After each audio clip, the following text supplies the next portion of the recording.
Hello SSC 26 batch, আসসালামু আলাইকুম। কি অবস্থা সবার? অনেকদিন তোমাদের নিয়ে কোনো ভিডিও দেওয়া হয় না আমার। তো আজকে তোমাদের জন্য একটা খুবই গুরুত্বপূর্ণ ভিডিও করতে যাচ্ছি। সেটা হচ্ছে তোমাদের অ্যাডমিশন টাইমে তোমরা কি কি করবা না। আর তোমাদের জন্য একটা অ্যানাউন্সমেন্ট আছে, ওইটা সবার শেষে। তো চল আমরা তোমাদের নিয়ে আজকে কথা বলবো, তোমরা যারা সামনে অ্যাডমিশন টেস্ট দিবা আর কি। তো এখানে আমি কিছু ফ্যাক্টর লিখে দেবো, যেই ফ্যাক্টর গুলোর জন্য তোমার চান্স মিস করতে সাহায্য করবে। মানে তোমার এই অ্যাডমিশন টেস্টে কিছু ফ্যাক্টর আছে, যেই ফ্যাক্টর গুলো তোমাকে চান্স মিস করতে সাহায্য করবে। ঠিক আছে, চান্স পাওয়াইতে না, চান্স তোমাকে মিস করতে সাহায্য করবে। এরকম কিছু ফ্যাক্টর নিয়ে আজকে কথা বলবো। তো চলো, এই ফ্যাক্টর গুলোর ভিতরে প্রথমে যেই ফ্যাক্টরটা তোমাকে চান্স মিস করতে সাহায্য করবে সেটা হচ্ছে তোমার ইরেগুলারিটি। কি? ইরেগুলারিটি, এটা হচ্ছে 1 নম্বর ফ্যাক্টর। ইরেগুলারিটি, মনে করো তুমি একদিন পড়তেছো 2 ঘন্টা, আরেকদিন পড়তেছো 10 ঘন্টা, আরেকদিন পড়তেইছো না। মানে তোমার পড়ার কার্ভটা এমন, একদিন পড়তেছো, এটা তোমার সময় যাচ্ছে, এদিকে তুমি পড়তেছো। একদিন পড়তেছো এরকম 2 ঘন্টা, একদিন একবারে পড়তেছো তুমি কত ঘন্টা, 8 ঘন্টা পড়লা, আজকে 10 ঘন্টা পড়লা। তারপরে তুমি এদিন আবার পড়তেছো না, টানা 2 দিন পড়তেছো না, পরে আবার 17 ঘন্টা পড়ে ফেলছো। এটা তোমার ইরেগুলারিটি পড়াশোনার, মানে তোমার ভিতরে কোনো কনসিস্টেন্সি নেই। তুমি একদিন কম পড়তেছো, একদিন বেশি পড়তেছো।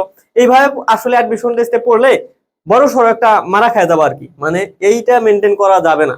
তোমার রেগুলার পড়া লাগবে, তুমি 8 ঘন্টা পড়ো, 10 ঘন্টা পড়ো, 12 ঘন্টা পড়ো, 6 ঘন্টা পড়ো, তুমি রেগুলার একটা নির্দিষ্ট টাইম রেগুলার পড়ো। এই ইরেগুলারিটি এখন তোমরা করো না, ঠিক আছে? তারপরে এখন আরেকটা তোমাদের ফ্যাক্টর কি হতে পারে বলো? তারপরে যেটা আমি বলবো সেটা তোমাদের প্র্যাকটিস না করা। আরেকটা কি? ওটা প্র্যাকটিস। মনে করো তুমি আগে তো এইচএসসি তে সবকিছু পড়ে ফেলছো, তুমি অ্যাডমিশনে আসার পরে কি করতেছো, তুমি যা তোমার লাগবে পরীক্ষা যা আসবে অ্যাডমিশন টেস্টে তুমি সব কম বেশি জানো, অনেক কিছু জানো। তারপরেও তুমি শুধু এখন ওই অ্যাডটেকের ভাইদের ক্লাস করতেছো, কিন্তু প্র্যাকটিস করতেছো না। শুধু তুমি যদি ওই ক্লাস করো, সামনে যদি ক্লাস করো, যেই ভাইয়া পড়াচ্ছে ওই ভাইয়া শুধুমাত্র প্র্যাকটিস করা হবে, যেই ভাই পড়াইতেছে শুধুমাত্র ওই ভাইয়ের প্র্যাকটিস করা হবে, তোমার কিন্তু প্র্যাকটিস করা হবে না। তুমি এখন ঠিকই বুঝতেছো, ক্লাস করে দেখতেছো, সবকিছু বুঝতেছো, কিন্তু তুমি পরীক্ষার হলে কিন্তু আউটপুটটা দিয়ে আসতে পারবে না যদি তুমি নিজে হাতে কলমে বারবার প্র্যাকটিস না করো। এই প্র্যাকটিসের গুরুত্ব অনেক বেশি, অনেক। তোমার প্র্যাকটিস করা লাগবে, প্রচুর প্রচুর প্রচুর প্র্যাকটিস করা লাগবে। তারপর তোমার আরেকটা 3 নম্বরে তোমার যে কারণটা বলবো সেটা এক্সাম না দেওয়া। এক্সাম না দেওয়া, ঠিক আছে? তুমি পড়তেছো, রেগুলার পড়তেছো, প্র্যাকটিস করতেছো, কিন্তু এক্সাম দিচ্ছ না। তুমি তোমার বর্তমান অবস্থাটা কি? তুমি তো এটা এক্সাম না দিলে বুঝতে পারবে না। এখন তুমি সবকিছু করার পরেও যদি তুমি এক্সাম না দাও তাইলে কিন্তু হবে না। তোমার রেগুলার পড়াশোনা করা লাগবে, প্র্যাকটিস করা লাগবে, এবং রেগুলার এক্সাম দেওয়া লাগবে। আর এক্সামে কোনো 2 নাম্বারই করা যাবে না, ঠিক আছে? এক্সাম একদম তোমার সততার সাথে সবগুলো এক্সাম দেওয়ার চেষ্টা করবা, যেখানেই থাকো। এক্সাম গুলা রেগুলার দিয়ে তোমার তোমার কিরকম হচ্ছে, তোমার উন্নতি হচ্ছে কিনা, তুমি আগের থেকে মার্ক ভালো পাইতেছো কিনা। আর এক্সাম দিয়ে তোমার ওই ভুলগুলা, যে ভুলগুলা তোমার আসবে, ওই ভুলগুলা তুমি বিশ্লেষণ করবা, কেন ভুল করলা। তোমার তো পারা জিনিসগুলাই তুমি বেশিরভাগ সময় ভুল করবা, না পারা জিনিস খুবই কম আসবে পরীক্ষায়, ঠিক আছে? পারা জিনিসগুলাই তুমি ভুল করে আসবা। ওই পারা জিনিসগুলা তুমি মার্ক করে রাখবা, একটা খাতায় তুমি মার্ক করে রাখবা যে কেন এগুলা ভুল করছিলা। তখন ওইটা তুমি পরীক্ষার আগে, ফাইনাল একদম অ্যাডমিশন টেস্টের আগে জাস্ট ওগুলা দেখে যাবা, দেখবা অনেক কিছু ওগুলা থেকে চলে আসছে পরীক্ষায়। তো এইটা মেনটেন করবা, এক্সাম গুলা রেগুলার দিবা। শুধু প্র্যাকটিস আর ওই ইরেগুলার, মানে রেগুলার পড়াশোনা করলে হবে না, সাথে এক্সামটাও দেওয়া লাগবে, ঠিক আছে? তারপরে তুমি এক্সামও দিলা, এক্সামও দিলা, তুমি রিভিশন দিচ্ছ না, তাহলে কিন্তু তুমি একটা টাইমে যায় ভুলে যাবা। মনে করো তুমি এই উপরের 3টা করলা কিন্তু রিভিশন দিচ্ছ না, এক্সামও দিছো তুমি কিন্তু রিভিশন দিচ্ছ না, তাইলে কিন্তু তুমি একটা টাইমে যা ভুলে যাবা। এগুলা যদি তুমি রিভিশন না দাও তাহলে তোমার কি, এটা তোমাকে চান্স মিস করতে সাহায্য করবে। যদি এক্সাম না দাও তোমাকে চান্স মিস করতে সাহায্য করবে। এরকম ফ্যাক্টর আর কি থাকতে পারে বলো? আর 5 নম্বরে আরেকটা ফ্যাক্টর কি দেওয়া যেতে পারে? তুমি সবকিছু করছো কিন্তু তুমি কোনো নিজের নোট করতেছো না, কম্প্যাক্ট নোট। কম্প্যাক্ট নোটটা কিভাবে করবা এটা নিয়ে আমি একটা ভিডিওতে বলছিলাম শর্টে, যে তোমাকে ক্লাসে যা পড়াবে, ঠিক আছে, তার সবকিছু কিন্তু এখন নোট করার সময় নাই। এই অ্যাডমিশন টাইমে এসে তোমার কম্প্যাক্ট ভাবে নোট করা লাগবে। ওই কম্প্যাক্ট নোটটা কিভাবে করবা? ক্লাসে যা পড়াচ্ছে ওইখানে কিন্তু অনেক কিছু থাকে, তোমার সংজ্ঞা থাকে, সূত্রের ডেরিভেশন যদি এখন কম থাকে, অ্যাডমিশন টেস্টে কেউই করায় না, ইঞ্জিনিয়ারিং এ 2-1টা হয়তো করায়। আর তোমার তারপরে এমসিকিউ প্র্যাকটিস করা অনেক, ম্যাথ প্র্যাকটিস করা অনেক। এখন এমসিকিউ ম্যাথ এগুলা কি তুমি খাতায় তুলবা? এগুলার অ্যান্সার ট্যান্সার কোনো কিছুই খাতায় তোলার দরকার নেই, এগুলা কিচ্ছু খাতায় তুলবে না, কারণ এগুলা স্লাইডে আছে এবং তোমার কোশ্চেন ব্যাংকে আছে। সো এগুলা তুমি না তুলে তোমার যে বেসিক জিনিসপাতি গুলো থাকবে ওই স্লাইডে, যেগুলা বেসিক করাই দিবে, বেসিক এখানে তোমার যেগুলা বেসিক করাই দিবে, ওই বেসিক গুলা খাতায় তুলবা। তারপরে তোমার এখানে আরো কি থাকতে পারে, তোমার ফর্মুলা গুলো তুলবা। তারপর তোমার শর্টকাট গুলো হচ্ছে খাতায় তুলবা, ঠিক আছে? তো এই শর্টকাট, ফর্মুলা এবং বেসিক যে জিনিসগুলো লিখে দিবে স্লাইডে, ওগুলা তুমি সুন্দর করে খাতায় নোট করে ফেলবা। সুন্দর করে আবার তুমি লাল নীল কলম দিয়ে চক্কর বক্কর করতে যাও না, তুমি একটা যে কোনো এক কালারের কলম দিয়ে সুন্দর করে নোট করে ফেলবা, যেগুলা একদম কম্প্যাক্ট, একটা অধ্যায় হয়তো 3-4 পাতায় শেষ হয়ে যাবে, যেটা তোমাকে পরীক্ষার আগে অনেক অনেক বেশি হেল্প করবে। জাস্ট ওগুলা রিভিশন দিয়ে গেলে দেখবা ওগুলা থেকে সবকিছু চলে আসছে। সো এইভাবে নোট করবা প্রত্যেকটা সাবজেক্টে, ঠিক আছে? এইভাবে প্রত্যেকটা সাবজেক্টে হচ্ছে নোট করে ফেলবা। যদি নোট না করো, এটাও কিন্তু তোমাকে হচ্ছে অ্যাডমিশন টেস্টে চান্স না পাওয়াইতে হেল্প করবে। তারপরে কি, তারপরে একটা মেজর, এটা হচ্ছে ফোন অ্যাডিকশন।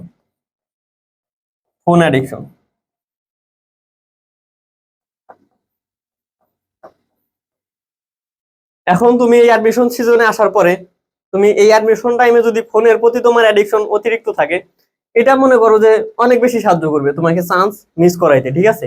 এখন তোমার নিজের বোঝা লাগবে একটু, তোমার নিজের বুঝে শুনে একটু ফোনটা একটু কম ব্যবহার করা লাগবে। এখন তোমার স্ক্রিন টাইম যদি এখন তোমার 10 ঘন্টা থাকে, তাইলে মানে এখানে কিছু বলার নাই, তাইলে তুমি আসলে অ্যাডমিশনের প্রিপারেশন নিচ্ছ না, তুমি অন্য কিছুর প্রিপারেশন নিচ্ছ। সো এই অ্যাডমিশন সিজনে এসে ফোনের এডিকশনটা কমায়ও। এখন ফোন এডিকশনের ভিতরে কি কি থাকতে পারে একটা বলি, তুমি প্রতারণা গ্রুপে একটু কম ঢুকো। তোমার হচ্ছে প্রতারণা গ্রুপে তুমি যত বেশি ঢুকবা, তুমি হচ্ছে তত বেশি আর কি পড়াশোনা থেকে একটু দূরে চলে যাওয়ার সম্ভাবনা থাকে। কারণ কি, মানে ওইখানে বিভিন্ন ভাইয়ের এক্সপোজ দেখবা তুমি, আর তোমার হচ্ছে ওগুলা নিয়ে ফ্রেন্ডদের সাথে ডিসকাস করবা, অনেক টাইম চলে যাবে। আবার রিলস সাধারণত এখন কমই দেখার কথা, আমার যেটা মনে হয়। আমি রিলস কখনোই দেখতাম না, মানে অ্যাডমিশন টাইমে খুবই কম দেখতাম।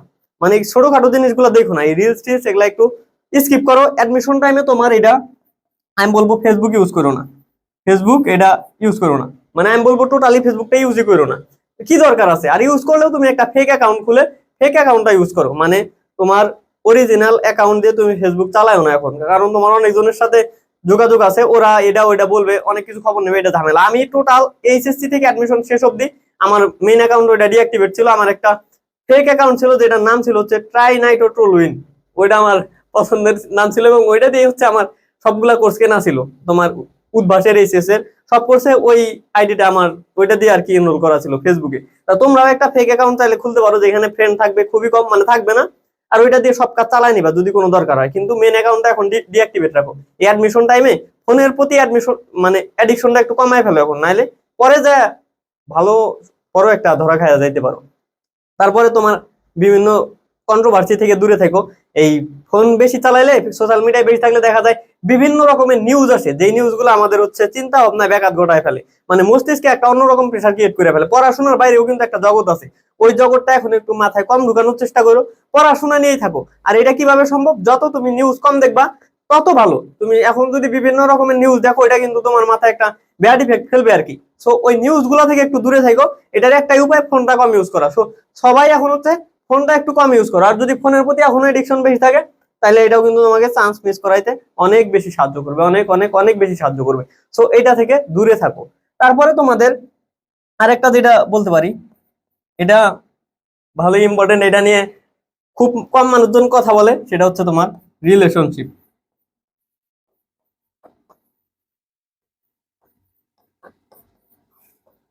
তোমাদের মধ্যে অনেকেই আছো যারা এটার সাথে জড়িত, মানে তোমরা এই টাইমে এসে যদি ওই আবেগী জিনিসপাতি নিয়ে পড়ে থাকো, এটার সাথে যদি অনেক বেশি তোমার আবেগ থাকে, তাহলে তোমার মারা খাওয়ার সম্ভাবনা খুবই বেশি। দুইজনে একসাথে তোমরা স্বপ্ন দেখতেছো যে হচ্ছে আমরা একই ক্যাম্পাসে যাবো, একসাথে গ্রুপ স্টাডি করব, তোমাদের এই স্বপ্ন মানে টিকবে না। দেখা যাবে যে তোমার সেকেন্ড টাইম দেওয়া লাগবে, আর তার হচ্ছে বিয়ে হয়ে যাচ্ছে। তা এরকম ঘটনা যদি ঘটাইতে না চাও, এটা নিয়ে বেশি আবেগ দেখো না। আমি আবেগ দেখানো বলতে কি বলতেছি, মনে করো কোনো এক কারণে তোমাদের মধ্যে ঝগড়া লাগে গেছে, তোমার এখন তোমার বাবু তোমার হচ্ছে সকালে গুড মর্নিং দেয় নাই, বা রাতে তোমার ঘুমানোর সময় গুড নাইট দেয় নাই, তুমি এটা নিয়ে আরো ঝগড়া বাড়ায় তুমি হচ্ছে 3 দিন ডিপ্রেশনে আছো, পড়াশোনা সব পালায় তুমি স্যাড সং লাগায় তুমি ঘুমায় যাচ্ছ।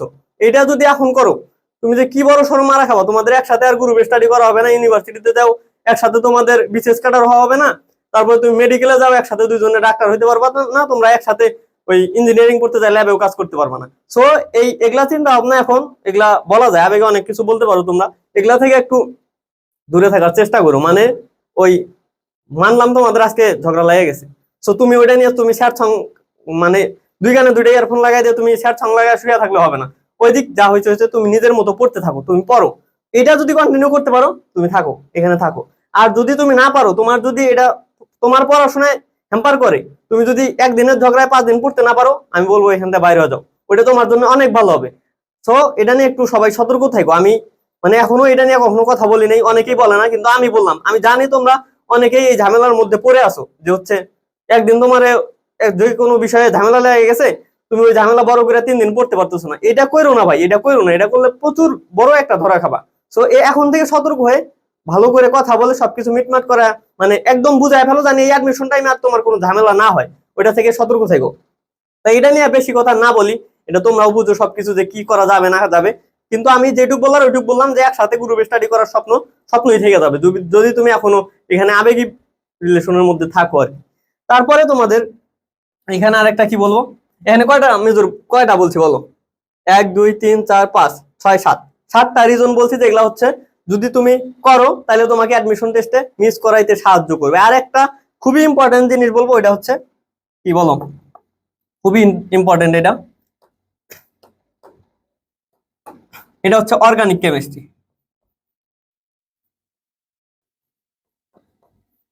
অর্গানিক কেমিস্ট্রি মানে এটার সাথে এটার কি সম্পর্ক ভাই? মানে একদম ইরিলিভেন্ট একটা টপিক এখানে আমি ঢুকাই দিছি। কেন ঢুকাই দিছি এটা একটু তোমার বুঝাই। মানে এইখানে যে 7টা জিনিস আছে না, এই 7টা ধরলাম হচ্ছে তোমার প্রত্যেকটা, যদি এই 7টাই যদি তোমার ভিতরে থাকে, এই 7টা গুণাবলী যদি তোমার মধ্যে থাকে, তাহলে এটা তোমাকে চান্স না পাওয়াইতে সাহায্য করবে। মনে করো এটার ইফেক্ট হচ্ছে 10%, 10%, ঠিক আছে? এর ইফেক্ট মানে এর কত, এর সাহায্য করবে 10%, তোমাকে চান্স না পাওয়াইতে। মনে করো 100% লাগে, তুমি চান্স পাবা না এটা করতে। তার ভিতরে এই ইরেগুলারিটি তোমার সাহায্য করবে 10%। প্র্যাকটিস করো না, এটা তোমার সাহায্য করবে 10%। এক্সাম দাও না, এটা তোমার সাহায্য করবে হচ্ছে 10%, ঠিক আছে? রিভিশন দাও না, এটা তোমাকে সাহায্য করবে 10%। তারপরে তুমি নোট করো নাই, এটা তোমাকে চান্স মিস করাইতে সাহায্য করবে 10%। তারপর তোমার ফোন অ্যাডিকশন আছে, এটা তোমাকে চান্স মিস করাইতে সাহায্য করবে 10%, ঠিক আছে? তারপরে তুমি রিলেশনশিপে আছো, এটা তোমাকে চান্স মিস করাইতে সাহায্য করবে 10%। আর তুমি যদি অর্গানিক কেমিস্ট্রি স্কিপ করো, এটা তোমাকে একাই সাহায্য করবে 30%। যদি তুমি অর্গানিক কেমিস্ট্রিটা স্কিপ করো, সবাই মিলে যদি 10% করে তোমাকে সাহায্য করে, তাহলে অর্গানিক কেমিস্ট্রি তোমার একাই মানে সাহায্য করবে 30%। দেখো এখানে কি কোনো পড়াশোনা, কোনো চ্যাপ্টার নিয়ে কথা বলছি? কোনো কিছু নিয়ে কথা বলিনি, কিন্তু এইখানে আমি একটা চ্যাপ্টার ঢুকাই দিছি। কেন দিছি? কারণ এই অর্গানিক কেমিস্ট্রির গুরুত্ব যে কত বেশি, তুমি এইচএসসি তে যা করছো ভাই করছো, অ্যাডমিশনে আইসা ভুলেও তুমি অর্গানিক কেমিস্ট্রিটা স্কিপ করো না। কারণ এইখান থেকে তোমার 8 থেকে 8টার বেশি, মানে যদি তোমার 25টা এমসিকিউ আসে, নরমালি 8টা এমসিকিউ চলে আসবে তোমার শুধুমাত্র অর্গানিক কেমিস্ট্রি থেকে। আর যদি তুমি পড়ো, এত কম সহজে অ্যান্সার করতে পারবে। 8টা এমসিকিউ তোমার অ্যান্সার করতে সর্বোচ্চ হলে 3 মিনিট লাগবে, যদি তোমার ভালোভাবে পড়া থাকে। কারণ এখানে কোনো ম্যাথমেটিক্যাল জিনিসপাতি নাই। যদি তোমার বেসিক একদম ক্লিয়ার থাকে, 8টা এমসিকিউ অ্যান্সার করতে সর্বোচ্চ 3 মিনিট লাগবে। আর আমার এটার প্রিপারেশন খুবই ভালো ছিল, আমি সব জায়গাতে অর্গানিক কেমিস্ট্রিতে কম বেশি ফুল মার্কসই পাইছিলাম, মানে সব জায়গাতে, তোমার এইচএসসি তেও এবং অ্যাডমিশনেও। ওই জন্য আমি এখানে অর্গানিক কেমিস্ট্রিটা ঢুকাইছি, যে তোমার সবকিছু যদি হচ্ছে তোমাকে 7টা ফ্যাক্টর যদি তোমাকে 70% সাহায্য করে অ্যাডমিশনে চান্স মিস করাইতে, তাহলে এই অর্গানিক কেমিস্ট্রি যদি স্কিপ করো, এটা একাই তোমার 30% সাহায্য করবে তোমার চান্স মিস করাইতে। আর যদি এই 8টা বৈশিষ্ট্যই তোমার মধ্যে থাকে, তাহলে মনে করো যে তোমার 100% সাহায্য করবে তোমার চান্স মিস করাইতে। এখন তুমি হিসাব করো যে তোমার মধ্যে কতগুলা ফ্যাক্টর আছে তোমার চান্স মিস হওয়ার জন্য। তা যতগুলা পারো এই ফ্যাক্টর গুলো কমায় ফেলো, যত পারো ফ্যাক্টর কমায় ফেলো। কিন্তু এই অর্গানিক কেমিস্ট্রিটা তোমার সাথে রাখো, এটা পড়ো ভালো করে, ঠিক আছে?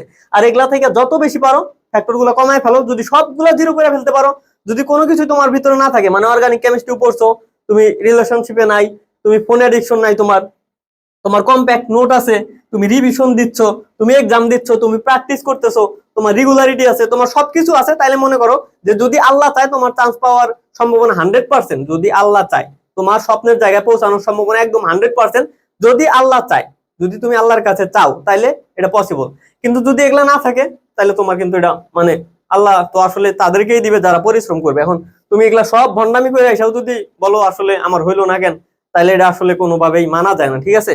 তো এগুলার সাথে আমি অর্গানিক কেমিস্ট্রি এই জন্য ঢুকাই দিছি যে অর্গানিক কেমিস্ট্রির গুরুত্ব খুবই বেশি। আমি ডিটেলসে বলতেছি না অর্গানিক কেমিস্ট্রির গুরুত্বটা, কিন্তু আমি এখানে ঢুকাই দিছি জানি তোমরা কেউই ভাই আর যাই করো এটা তোমরা স্কিপ করো না, এটা পড়ো, এটার গুরুত্ব খুবই বেশি, খুবই বেশি। নাহলে তুমি একটু কোশ্চেন ব্যাংক বাইর করো, তোমার মনে হইতে পারে যে ভাই অর্গানিক কেমিস্ট্রি না পড়লে কি চান্স হবে না? চান্স হবে, অবশ্যই হবে। বাকি 70% তো আছে, তুমি এগুলা সবকিছু করো নাই, তার মানে তোমার বাকি 70% তো আছে চান্স পাওয়ার সম্ভাবনা, ওইখান থেকে পাওয়া যাবা। কিন্তু এটা তোমার একাই 30% সম্ভাবনা কমায় দিবে চান্স পাওয়ার, চান্স মিস হওয়ার জন্য 30% দায়ী। মানে আমি জাস্ট একটা ধরে নিলাম ওই হিসাবে, মানে এটার গুরুত্বটা বুঝাইতে, ঠিক আছে? তো এগুলো সবকিছু বুঝলাম, এখন রেগুলার সবকিছু তুমি করতেছো। এখন এর মধ্যেও তোমরা অনেকেই আসো, মানে হচ্ছে এটা তো আমাদের ছিল যে তোমাদের নিয়ে কিছু সস্তা কথাবার্তা বললাম, মানে তোমাদের নিয়ে আর কি একটু গাইডলাইন দিলাম। এখন একটা অ্যানাউন্সমেন্ট দেবো, এটা সবার জন্য না, কিন্তু যারা মনে করো যে আমার একটা মেন্টরশিপ তোমাদের জন্য শুরু করতে যাচ্ছি, তোমরা যারা এইচএসসি 26 ব্যাচ যারা পরীক্ষা দিবা, অ্যাডমিশন টেস্ট দিবা, তাই এটা কিন্তু সবার জন্য না, আগেই বলতেছি সবার জন্য না। এখন তুমি তোমার মনে করো তোমার বাসাতেই তুমি 3টা ভাইকে নিয়ে তুমি এখন প্রাইভেট পড়তেছো, তোমার বুয়েটের ভাইয়া এসে পড়াচ্ছে, তোমার হচ্ছে মেডিকেলের ভাইয়া এসে পড়াচ্ছে, তোমার ঢাবির ভাইয়া এসে পড়াচ্ছে, তোমার তো এগুলা লাগবে না, তাই না? এখন যেই ছেলেটা মনে করো যে কখনো অনলাইনেও পড়ে না, একদম গ্রামে থেকে নতুন অ্যাডমিশন টেস্টে আসতেছে, ওই কিন্তু সবকিছু বুঝে উঠতে পারবে না। তা ওর জন্যই আসলে আমার এই মেন্টরশিপ প্রোগ্রামটা, বা হচ্ছে যে তোমার এইচএসসি তে মোটামুটি ভালোই কিছু গ্যাপ ছিল, তার জন্য হচ্ছে এই মেন্টরশিপ প্রোগ্রামটা বলতে পারো। কারণ তুমি এখন এই অ্যাডমিশনে জানি বড় সড়ো একটা ধাক্কা না খায় যাও ফার্স্ট টাইমার হিসেবে, তোমারে আমি ওইভাবেই হেল্প করবো। শুনে একটা কথা বলি, তোমরা যারা ফার্স্ট টাইমার তোমাদের চান্স পাওয়ার হার কিন্তু কম। কিসের জন্য কম বলতেছি, যেখানে সেকেন্ড টাইম অ্যাডমিশন দেওয়া যায় ওইখানে 60 থেকে 70% সিট দখল করে নেয় সেকেন্ড টাইমাররা, সিট বাকি থাকে 40 থেকে 30% সিট হচ্ছে ফার্স্ট টাইমাররা পায়, যেখানে সেকেন্ড টাইম অ্যাডমিশন আছে, বিশেষ করে ভার্সিটি গুলো। আর এই মেন্টরশিপ প্রোগ্রামটা মূলত হচ্ছে ভার্সিটি ডেডিকেটেড হয়, মানে যারা ভার্সিটি অ্যাডমিশন দিবা, ঢাবি থেকে শুরু করে সব ভার্সিটি, মানে ঢাবি থেকে শুরু করে একদম জিএসটি পর্যন্ত এই মেন্টরশিপটা চলবে তোমাদের জন্য, যারা হচ্ছে জয়েন করতে চাও আর কি, যারা আগ্রহী আছো এটার প্রতি। যে যাদের লাগবে, আমি আবারও বলতেছি সবার জন্য কিন্তু না, যাদের লাগবে, যারা এইচএসসি তে গ্যাপ ছিল অ্যাডমিশনে বুঝতেছো না কিভাবে কি করবা, বা তুমি ভালো কোনো ভাইয়ের সাথে রিচ করতে পারতেছো না ভাইয়ের কাছে যে কিভাবে কি করবা, আমি সবকিছু তোমাদের হচ্ছে এই মেন্টরশিপে সর্বোচ্চ ভাবে আমি তোমাদের হেল্প করার চেষ্টা করবো। আর এটা কিন্তু সিট খুবই লিমিটেড রাখবো, কারণ সবাইকে তো আমার অন টু অন সময় দেওয়ার সময় নেই, এটা সিট থাকবে লিমিটেড। আর সার্ভিসটা আমি সর্বোচ্চ দেওয়ার চেষ্টা করবো, জানি এই মেন্টরশিপে যারা থাকবে তারা সর্বোচ্চ কোয়ালিটিটা পায়, এবং তাদের ভিতরে চান্স পাওয়ার রেট জানি 100% থাকে। কেন এইভাবে বললাম, যাদের পড়াশোনার মানসিকতা আছে শুধু তাদেরকে এখানে জয়েন করাবো, আর খুবই অল্প কয়েকজনকে নিব, মানে অনেক বেশি নিলে আমি তাদের সময় দিতে পারবো না, অল্প কয়েকজনকে নিয়ে শুরু করব, কিন্তু যাদের পড়াশোনার মানসিকতা ভালো থাকা লাগবে, আর তাদেরকে সর্বোচ্চ সাপোর্টটা দিব কিভাবে কি করবে। তাই মেন্টরশিপে জাস্ট এখানে কয়েকটা জিনিস লিখা রাখছি যে এখানে কি কি থাকবে। মূলত আমার সাথে তোমরা রেগুলার যে তোমাদের সমস্যাগুলো সলভ করে নিতে পারবা, এটাই হচ্ছে মেইন জিনিস। তার বাইরেও অনেকগুলো জিনিস চাইছি, সেটা হচ্ছে অ্যাডমিশন রোড ম্যাপ তোমাদের নিয়ে হচ্ছে একদম প্রথম দিন, এটা কিন্তু অন টু ওয়ান তোমাদের অ্যাডমিশন রোড ম্যাপটা বুঝাই দিব, যে তুমি হচ্ছে এই শুরু থেকে শেষ অবধি কি কি তোমার করা লাগবে, কি কি করা যাবে না, মানে একদম তোমাকে ডিটেলস একটা রোড ম্যাপ বানাই দেওয়া হবে, ওই অনুপাতে চলতে তো থাকবাই, তার সাথে তোমাকে হচ্ছে অন টু ওয়ান মেন্টরশিপ করা হবে, ঠিক আছে? ওয়ান টু ওয়ান মেন্টর করা হবে আমার সাথে, তুমি ডিরেক্ট তোমার সমস্যাটা সলভ করে নিতে পারবা। তুমি ওটা একটা টেলিগ্রাম গ্রুপ থাকবে এবং হোয়াটসঅ্যাপ নাম্বারও দেওয়া থাকবে, ওইখানে তুমি আমার সাথে ওয়ান টু ওয়ান তোমার সমস্যাটা কলে বা মেসেজে বা টেক্সটে যেভাবেই হোক তুমি তোমার সমস্যাটা সমাধান করে নিতে পারবা আমার সাথে ডিরেক্ট। আর কেউ থাকবে না, ওই জন্যই আমি সিটটা খুবই লিমিটেড রাখছি, কারণ আমি একা সবাইকে এত বেশি সময় দিতে পারবো না, ওই কারণে সিট খুবই লিমিটেড, মানে অল্প কয়েকজনকে নিয়ে শুরু করব।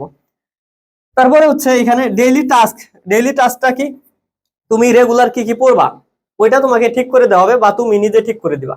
ডেইলি টাস্কটা হয় তুমি নিজে ঠিক করে দিবা, অথবা আমি বলে দিব যে এই জিনিসগুলো শেষ করো। এখন এই মাত্র 4 মাসের একটা সময়, এইখানে আইসা তোমার কিন্তু ভাইবা চিন্তা অনেক কিছু করার সময় নাই, একদম গুছানো প্রস্তুতি শুরু থেকে নেওয়া লাগবে একদম শেষ অবধি, ঠিক আছে? তো এই ডেইলি টাস্কে কি হবে, যখন সবাই গ্রুপে ডেইলি টাস্কটা দিবে, তোমার নিজের ভিতরেও তোমার একটা হচ্ছে আগ্রহ কাজ করবে, যে সবাই যেহেতু পড়তেছে আমিও পড়ি, মানে তুমি থাইমা যাইতে পারবা না, সবার পড়াশোনা দেখে তোমার আবারও শুরু করা লাগবে, এমন একটা অবস্থা তোমার আবার শুরু করা লাগবে, তুমি থাইমা যাইতে পারবা না। তারপরে এখানে তোমার ডেইলি টাস্কে ওইটা তো থাকলো। তারপর ইম্পর্টেন্ট টপিক মার্কিং, আমি চেষ্টা করব তোমাদের চ্যাপ্টার ওয়াইজ ইম্পর্টেন্ট টপিক গুলা মার্ক করে দেওয়ার, মানে প্রতিটা চ্যাপ্টার ওয়াইজ ইম্পর্টেন্ট টপিক গুলা মার্ক করে দেওয়ার, ফিজিক্স কেমিস্ট্রি ম্যাথ বায়োলজি, যেহেতু এটা ভার্সিটি অ্যাডমিশনের জন্য মেন্টরশিপ প্রোগ্রামটা তোমাদের, এটার নাম কি দিয়েছি দেখো, সুন্দর একটা নাম দিয়েছি উত্তরণ 26, তোমাদের মেন্টরশিপ প্রোগ্রামটার নাম হচ্ছে উত্তরণ 26, তোমাদের এখান থেকেই উত্তরণটা হবে যারা মিডিল ক্যাটাগরির স্টুডেন্ট, ঠিক আছে? তারপর হচ্ছে কম্প্যাক্ট নোট, কম্প্যাক্ট নোটটা কারা দিবে আসলে, এই কম্প্যাক্ট নোটটা তোমরাই দিবা।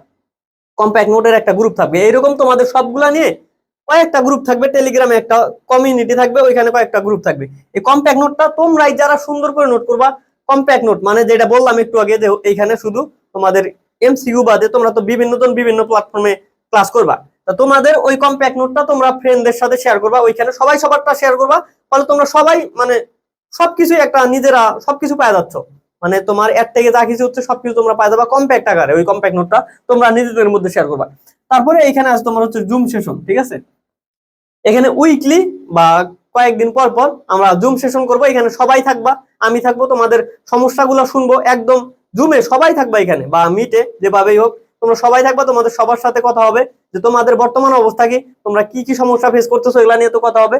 তারপরে মোটিভেশন, এটা তো থাকবেই, মোটিভেশন তো থাকবেই, তোমাদের মাঝে মধ্যেই মোটিভেট করার চেষ্টা করবো। রাতে তোমরা যে কোনো মানে 24 আওয়ার এর ভিতরে যে কোনো সময় আমি যদি জায়গা থাকি এর ফ্রি থাকি, আমার নক করলেই তুমি পাওয়া যাবা। তোমাদের মোটিভেট রাখার চেষ্টা করবো সর্বোচ্চ ভাবে আর কি।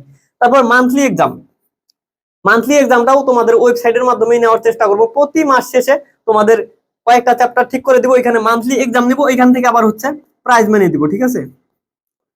প্রাইজ মানি দিব, তোমাদের ওইখান থেকে প্রাইজ মানি দিব, মানে মান্থলি এক্সামে যারা টপ করবা, টপ যারা করবা তাদেরকে প্রাইজ মানি দিব। কত ওইটা হয় দিব, মানে ওইটা ডিপেন্ড করতেছে মানে তোমরা কত জন আছো এটার উপর ডিপেন্ড করে আমি একটা প্রাইজ মানি দেওয়ার চেষ্টা করব।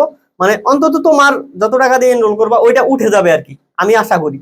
তারপর হচ্ছে ম্যাথ শর্টকাট ট্রিক্স ক্লাসেস, আমি হচ্ছে যেহেতু ম্যাথে আছি অসমিয়ামে, তা তোমাদের জন্য কিছু ম্যাথের ক্লাসও দিব আমি, শুধুমাত্র তোমাদের জন্য কিছু মানে একদম ইম্পর্টেন্ট টপিক গুলা ওইগুলার উপরে ডেডিকেটেড কিছু ক্লাস দিব তোমাদের জন্য, যারাই মানে আমার সাথে থাকবা এই মেন্টরশিপ প্রোগ্রামে। তা এটাতে তুমি হচ্ছে জয়েন করবা কিভাবে, বা আমার সাথে কথা বলবা কিভাবে, বা এটার আমি হচ্ছে কত টাকা করে রাখবো, তাই এগুলা সবকিছু জানতে তুমি হচ্ছে আমাকে ইনবক্স করিও 01307935751 এই নাম্বারে ইনবক্স করিও, অথবা গ্রুপে মানে আমি হচ্ছে কমেন্টে একটা লিংক দিয়ে দিচ্ছি, ওইখানে তোমাদের জন্য একটা ফ্রি গ্রুপ করা আছে হোয়াটসঅ্যাপ গ্রুপে, ওই গ্রুপে জয়েন করো, ওই গ্রুপে জয়েন করো, তারপর তোমাদের সবার সাথে ওইখান থেকে কথা হবে। এই কমেন্টে একটা লিংক দিচ্ছি হোয়াটসঅ্যাপ গ্রুপের, ওই হোয়াটসঅ্যাপ গ্রুপে জয়েন করে ফেলো, তোমাদের সাথে বিস্তারিত কথা হবে। তুমি এই মেন্টরশিপ প্রোগ্রামে থাকো বা না থাকো, তোমার যে কোনো সমস্যায় তুমি ওইখান থেকে আমাকে কন্ট্যাক্ট করিও, তোমার আমি সমস্যাটা সমাধান করে দেওয়ার চেষ্টা করব। আর যারা পেড মেন্টরশিপে থাকবা তোমাদের সাথে তো অবশ্যই আমার একটা ভালো বন্ডিং থাকবে, মানে সবকিছু নিয়ে, তোমার পার্সোনাল বিষয় নিয়েও তুমি হচ্ছে চাইলে আমার সাথে শেয়ার করতে পারবা, পড়াশোনার বাইরেও তোমার যেভাবে মোটিভেট রাখা যায় সবকিছুতে আমি হেল্প করার চেষ্টা করবো আর কি। সো তোমরা ওই কমেন্টে দেওয়া গ্রুপের লিঙ্কটায় তুমি হচ্ছে জয়েন করে ফেলো, গ্রুপে কমেন্টে যে লিঙ্কটা দিছি ওইখান থেকে তুমি গ্রুপে জয়েন করে ফেলো, তারপরে ওইখানে তোমাকে বাকি আপডেট গুলো দিচ্ছি আমি, তোমাদের রেসপন্সের উপর ডিপেন্ড করে এখানে আরো কিছু জিনিস অ্যাড করবো, অথবা মেন্টরশিপটা অন্যভাবে আরো ভালোভাবে শুরু করবো, তোমাদের রেসপন্সের উপর। তা হচ্ছে আজকের ভিডিওটা এই পর্যন্তই, তোমরা শুরু করো, পড়াশোনার উপরেই থাকো সবসময়। তা সবার জন্য শুভকামনা, আসসালামু আলাইকুম।